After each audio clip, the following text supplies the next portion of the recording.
Olá, Deus te abençoe, que a graça e a paz de Cristo Jesus esteja sobre a tua vida, toda a tua família. Obrigado por você estar presente conosco em mais um estudo bíblico, a palavra de Deus, aqui na IPI de Engenheiro Goulart, no canal do YouTube. Que bênção! Vamos orar, vamos pedir a direção de Deus para mais um estudo da sua santa palavra. Poderoso Deus, amoroso Pai, queremos nesta hora, Senhor, colocar o nosso coração diante de Ti para pedir o Teu auxílio na iluminação do Teu Espírito Santo, ó Pai. Nossa mente, o nosso coração para a compreensão da Tua palavra. Vamos estudar um pouco mais dela, ó Pai, e queremos que o Senhor fale no mais profundo do nosso coração. Visita todos os lares, ó Pai, todos que nos acompanham e aqueles que ainda vão nos acompanhar neste estudo bíblico. Seja sobre nós a Tua bênção, a Tua paz. Visita os lares com a Tua cura, ó Deus, com a Tua bênção, com a Tua libertação. Senhor, com a Tua salvação. Obrigado por Tua bondade, amor e graça. Perdoa os nossos pecados. Perdoa as nossas falhas, ó Pai. Pedimos a Tua direção. No nome de Jesus, nós oramos agradecidos. Amém. Meu irmão, minha irmã, dando continuidade ao estudo da Palavra de Deus no livro de Atos. Hoje, capítulo 13, apenas 3 versículos. Atos, capítulo 13, versículo 1, 2 e o 3. E hoje nós vamos brevemente estudar sobre o seguinte tema: uma igreja aberta ao Espírito Santo. A palavra de Deus na minha tradução diz assim, primeiro versículo de Atos dos Apóstolos, capítulo 13. Havia na igreja de Antioquia profetas e mestres: Barnabé, Simeão, por sobrenome Níger, Lúcio de Cirene, Manaém, Colácio de Herodes, o tetrarca, e Saulo. E servindo eles ao Senhor e jejuando, disse o Espírito Santo: Separai-me agora Barnabé e Saulo para a obra a que os tenho chamado. Então, jejuando e orando, e impondo sobre ele as mãos, os despediram. Hoje, brevemente, vamos falar um pouco mais do livro de Atos, no capítulo 13, uma igreja aberta ao Espírito Santo. A igreja de Antioquia era extremamente aberta a Deus, ouvia a Deus, procurava a Deus, procurava em Deus conselhos necessários para continuar a vida, para enfrentar os dilemas do dia a dia.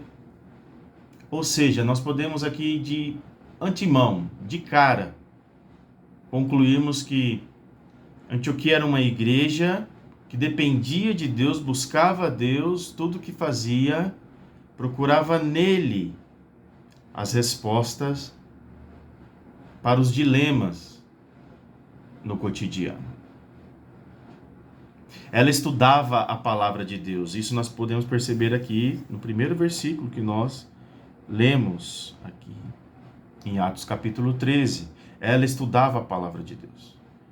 Busca a face dele em oração. Olha o versículo 3. Então, jejuando e orando, impondo sobre ele as mãos, os despediram. Esse é o papel da igreja: orar, jejuar, buscar a Deus. E lhe obedeciam. Também aí no versículo 3. Esta igreja possuía profetas, mestres, versículo 1, mas quem dirigia a obra missionária era o Espírito Santo. Temos falado tanto na nossa igreja sobre missões. Quem deve dirigir uma igreja, principalmente a sua obra missionária, é o Espírito Santo. E aliás, ele é o dono da igreja, não sou eu, não é você, não é nós. Deus é o dono da igreja.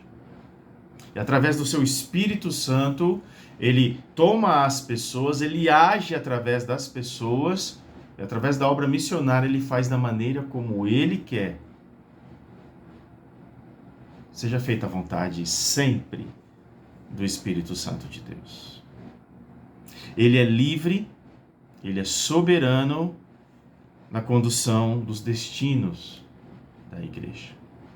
A orientação do Espírito é segundo a palavra. Ele não age à parte dela. De acordo com o que está na palavra santa de Deus, o Espírito age. O Espírito se manifesta a uma igreja que é centralizada na palavra de Deus. Uma igreja que ora, uma igreja que jejua. O centro é a palavra de Deus. E a palavra de Deus tem nome. A palavra viva de Deus é Jesus Cristo de Nazaré. O Espírito Santo não age à parte da igreja, mas sim com sintonia com ela. Ele faz com que as pessoas jejuam e orem, e que impõe as mãos e despede aqueles que precisam cumprir as suas missões. O Espírito é quem envia os missionários. Assim, esses missionários exercem o seu ministério pelo Espírito Santo na força do seu poder. Foi o próprio Espírito que enviou os missionários para o campo e para o trabalho. Versículo 3 e 4, então jejuando e orando, impondo sobre ele as mãos, despediram. Avançando um pouquinho no versículo 4. Enviados, pois, pelo Espírito Santo, desceram a Seleucia e dali navegaram para Chipre. Enviados, pois, por quem? Pelo Espírito Santo de Deus. Deus age através das pessoas. Através do seu Espírito Santo, ele comove a igreja a orar, a jejuar, a enviar os missionários para o campo. Não seria certo dizer que o Espírito enviou instruindo a igreja a fazê-lo e que a igreja o enviou por ter recebido instruções do Espírito? Esse equilíbrio é sadio e evita ambos os extremos. O primeiro é a tendência para o individualismo, pelo qual uma pessoa alega direção pessoal e direta do Espírito, sem nenhuma referência à igreja. O segundo ponto é a tendência para o institucionalismo, pelo qual todas as decisões são tomadas pela igreja sem nenhuma referência ao Espírito. Perigoso isso, muito cuidado. Apesar de não podermos negar a validade da escolha pessoal, da indicação, vamos dizer assim, ela só é sadia e segura quando vinculada ao Espírito Santo e à igreja. Por isso, quando nós vamos eleger alguém na igreja, uma votação, uma assembleia, nós oramos, nós convocamos a assembleia e é um período para nós estarmos orando, procurando em Deus, através da ação do seu Espírito Santo, que comova o nosso coração, a nossa mente, através de oração, jejum, busca a Deus de quem nós devemos votar, eleger, colocar em determinado cargo, função, missão na igreja do Senhor. É preciso ficar bem claro esse entendimento espiritual. Não podemos fazer a obra de Deus sem a direção total do Espírito Santo. Jamais. Jamais. Ele nos foi enviado para estar conosco sempre. E como que numa hora de uma decisão muito especial na igreja, em casa, na vida, no trabalho, em todas as áreas da nossa vida, nós deixamos o Espírito Santo de lado? Incoerente isso, não? Precisamos do Espírito Santo para tudo.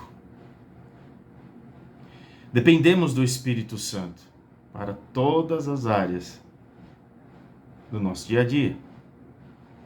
A igreja não pode conseguir uma única conversão, converter alguma alma, algum ser humano para Cristo Jesus sem a obra do Espírito Santo. E, aliás, a Bíblia diz que ele é o único que convence do pecado, da justiça e do juízo. É obra do Espírito Santo. Os pregadores não terão virtude e poder para pregar sem a ação do Espírito Santo de Deus. Uma igreja aberta ao Espírito Santo é assim. Assim como foi a igreja de Antioquia. Tudo que vai fazer, tudo que vai planejar, tudo que vai pensar, esteja no papel ou não, buscam a face, a orientação, o poder do Espírito Santo de Deus. Havia na igreja de Antioquia profetas e mestres, Barnabé, Simeão, por nome Níger, Lúcio de Cirene, Manaém, Colácio de Herodes, o tetrarca e Saulo. E servindo eles ao Senhor e jejuando, disse o Espírito Santo: separai-me agora, Barnabé e Saulo, para a obra a que os tenho chamado. Qual é o seu chamado? Versículo 3, então, jejuando e orando, impondo sobre ele as mãos, assim, então, os despediram e o Espírito Santo fez a obra. E é por isso que o Evangelho de Jesus Cristo chegou ao teu coração nos dias de hoje. Uma igreja aberta ao Espírito Santo é assim. Tudo que ela faz, ela consulta o Espírito Santo. Tudo que ela faz, Deus vai na frente. Amém? Que Deus te abençoe, Deus te guarde. Obrigado por estar conosco em mais um estudo bíblico da Palavra de Deus aqui, no canal do YouTube da IPI de Engenheiro Goulart. Beijo no teu coração, um abraço a toda a família. Eu espero rever vocês no próximo estudo bíblico da semana que vem. Deus te abençoe.